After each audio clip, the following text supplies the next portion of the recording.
Satyabhama Institute of Science and Technology, Chennai.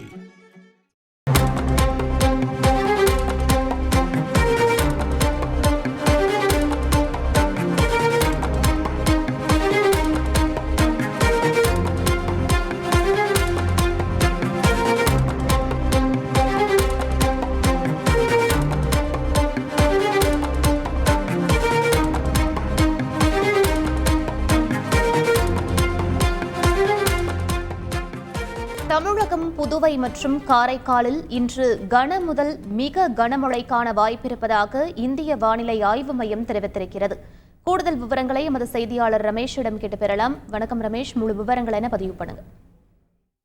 வணக்கம். தமிழகம் மற்றும் புதுச்சேரியில் இன்றைய தினம் கனமழை முதல் மிக கனமழை பெய்யக்கூடும் என்றும் இன்றைய தினம் ஆரஞ்சு நிற எச்சரிக்கை விடுக்கப்பட்டிருப்பதாகவும் இந்திய வானிலை ஆய்வு மையம் தகவலை வெளியிட்டிருக்கிறது.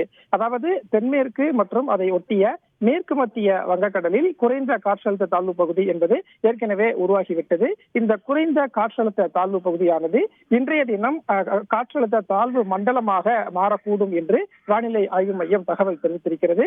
மேலும் இந்த காற்றழுத்த தாழ்வு மண்டலமானது நாளைய தினம், அதாவது வடகிழக்கு மற்றும் வங்கக்கடல் அதை ஒட்டிய வடமேற்கு வங்கக்கடலில் நாளை மாலை ஒரு புயல் சின்னமாக மாறக்கூடிய வாய்ப்பு இருப்பதாகவும் வானிலை ஆய்வு மையம் தகவல் என்பதை வெளியிட்டிருக்கிறது.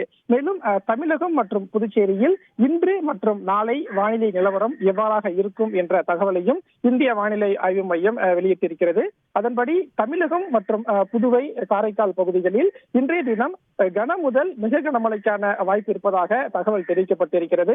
அதே போல மே 24ஆம் தேதியான நாளைய தினத்தை பொறுத்தவரைக்கும் தமிழகம் மற்றும் புதுவையில் கனமழை பெய்யக்கூடும் என்றும் தகவல் வெளியிடப்பட்டிருக்கிறது.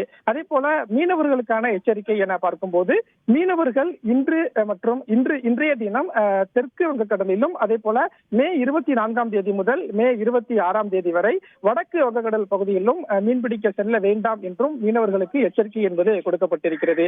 இவ்வாறாக மீனவர்களுக்கான எச்சரிக்கையும் அதே போல இன்றும் நாளையும் கனமழைக்கான எச்சரிக்கை என்பதையும் இந்திய வானிலை ஆய்வு மையம் செய்திக்குறிப்பில் தெரிவிக்கப்பட்டிருக்கிறது.